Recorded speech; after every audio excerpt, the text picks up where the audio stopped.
Three little girls vanished after a weekend visit with their dad.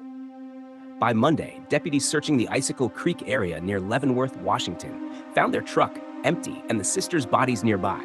The father, 32-year-old Travis Decker, was gone. From the start, the details were grim. The girls, Peyton, Evelyn, and Olivia, were found near a Forest Service campground, and investigators said the scene pointed to a targeted killing. The search for Decker stretched from trails and riverbanks to steep mountain drainages. Federal agents shut down parts of the area to comb for evidence. Weeks passed. No sightings, only questions. Then the break. In rugged country south of Leavenworth, search teams discovered human remains and clothing consistent with what Decker wore when he disappeared. Officials say evidence at the scene strongly suggests the remains are his, though final ID will come from the medical examiner. If confirmed, the prime suspect in the murders of his three daughters is dead. The manhunt ends where the grief began. How did this start?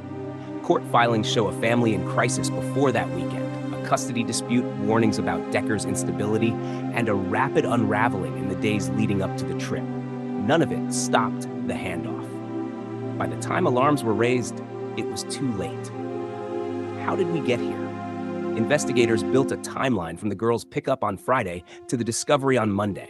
A failed return, a desperate call to police, a truck found near Rock Island Campground, and a suspect who knew the backcountry well enough to disappear into it. Search teams followed gear caches, footprints, and terrain clues through brutal summer heat and dense forest. The trail kept breaking. Where do we go from here? First, confirmation. DNA, dental records, and cause of death will close the forensic loop. Second, accountability, a layered review of decisions around custody exchanges, warning signs, firearm access, and the speed of the initial response. Third, prevention, the hard policy questions. What triggers an emergency custody hold? When courts escalate supervised visits?